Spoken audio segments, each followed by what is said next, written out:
எம்ஜிஆருடன் மோதிய தேவர். தேவர் பிலிம்ஸ் அளிக்கும் தாய்க்கு பின் தாரும் பேனருக்கு உங்க பேரையே வச்சுட்டேன், பிடிச்சிருக்கா என்று கேட்டார். கோவை சென்ட்ரல் ஸ்டுடியோவிலேயே முழு படத்தையும் எடுக்க விரும்பினார் சின்னப்பா தேவர்.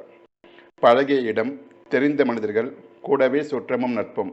ஆனால் அவருடைய இந்த திட்டத்திற்கு சென்னையில் நடக்கும் ஷூட்டிங்குகள் பாதிக்கப்படும் என கூறி கோவைக்கு நடிக்க வர மறுத்துவிட்டனர் திருவாங்கூர் சகோதரிகளான லலிதா மற்றும் பத்மினி.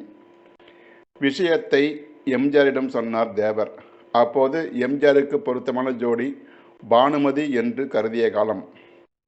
சின்னப்பா, கதாநாயகி விஷயமெல்லாம் பெரிய பிரச்சனையா? பத்மினி கிடைக்கலன்னா பானுமதியை நடிக்க வைப்போம் என்றார் சர்வசாதாரணமாக எம்ஜிஆர்.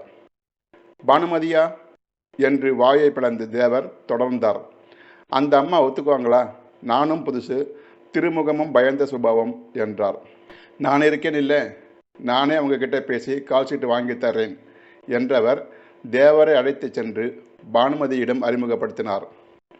இவர் என் உயிர் நண்பர், புதுசாக படம் எடுக்க போகிறாரு, நீங்கள் நடிக்கணும்னு கேட்க வந்திருக்காரு என்றார் எம்ஜிஆர். அதுக்கென்ன, ஆக்ட் கொடுத்தா போச்சு என்றார் பானுமதி. தேவருக்கு இன்ப அதிர்ச்சி. சட்டென்று தன் நிபந்தனையை கூறினார். அம்மா, ஷூட்டிங் கோயம்புத்தூர் சென்ட்ரல் ஸ்டுடியோவில் என்றார் தயக்கத்துடன். என்ன மிஸ்டர் எம்ஜிஆர், நாம் பட்சி ராஜாவோட மலைக்கல்லன் படத்திற்கு அங்கே போய் தானே நடித்தோம். படம் சூப்பர் ஹிட் ஆச்சு. எம்ஜிஆரே உங்களுக்காக கோயம்புத்தூர் வருவார்னா நான் வரமாட்டேன்னா?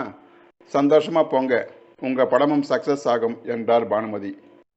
இந்த நிகழ்வுகளை கேட்ட சிவாஜி கணேசனின் மகாகவி காளிதாஸ் படத்தை தயாரித்த ஒளிப்பதிவாளர் ஆர் சந்திரன், சின்னப்பா, ஷூட்டிங் சென்னையில் நடத்துறது தான் உனக்கு லாபம், எல்லாம் பெரிய ஆர்டிஸ்டாக ஒப்பந்தம் செய்திருக்கே.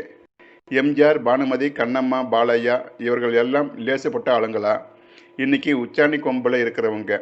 அவங்க வந்து போகிற செலவு, ஹோட்டலில் தங்குற கணக்கு, இதெல்லாம் எங்கேயோ போயிடும்.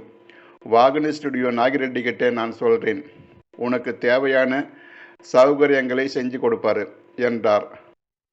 அதன் நியாயத்தை எண்ணி பார்த்த தேவரும் 10,000 ரூபாய் பணத்தோடும் சொந்தமாக ஒரு காரோடும் சென்னைக்கு குடியேறினார்.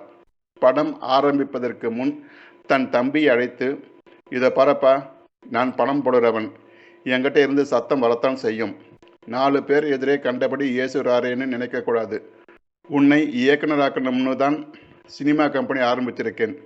மருதமலை முருகனும் அண்ணன் எம்ஜிஆரும் பக்கத்துணை. சீக்கிரமாக கிளம்பு. இயக்குநர்கள் K. Ramnath, LV Prasad, CH நாராயணமூர்த்தின்னு ஒருத்தர் விடாமல் எல்லா பெரியவங்க கிட்டையும் ஆசி வாங்கிட்டு வந்துடலாம் என்றார். 7/7/1955 தேவர் பிலிம்ஸ் இப்படித்தான் உருவானது. தேவர் பிலிம்ஸ் எம்பளமாக காளையை தேர்ந்தெடுத்தனர். அன்றே தாய்க்கு பின் தாரம் பட பூஜை வாகினியில் நடைபெற்றது. நாகிரெட்டி கேமரா ஸ்விட்ச் ஆன் செய்தார். நந்தனம் பெரியார் மாளிகையின் பின்புறம் உள்ள சாதுல்லா தெரு, அங்கு 1ஆம் எண் வீட்டின் மாடியில் தேவர் பிலிம்ஸ் அலுவலகம் செயல்பட்டது. மாதம் 150 ரூபாய் வாடகை. முருகா, கம்பு சண்டை உங்களுக்கு மட்டும்தான் வச்சிருக்கேன், நீங்கள் சொல்கிற தேதியில் ஷூட்டிங் நடத்தலாம் என்றார் தேவர்.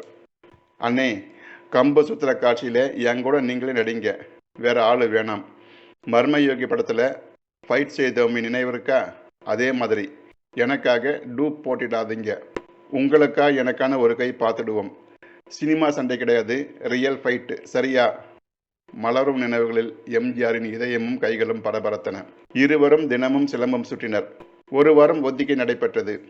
வாகினியில் காலையில் ஆரம்பித்த சண்டை காட்சி மறுநாள் சூரிய உதயத்தில் நிறைவு பெற்றது.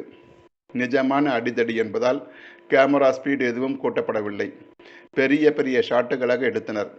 படப்பிடிப்பு நடந்த அன்று கூடிய கூட்டம் ஸ்டூடியோ அதிபர்களை திகைக்க வைத்தது.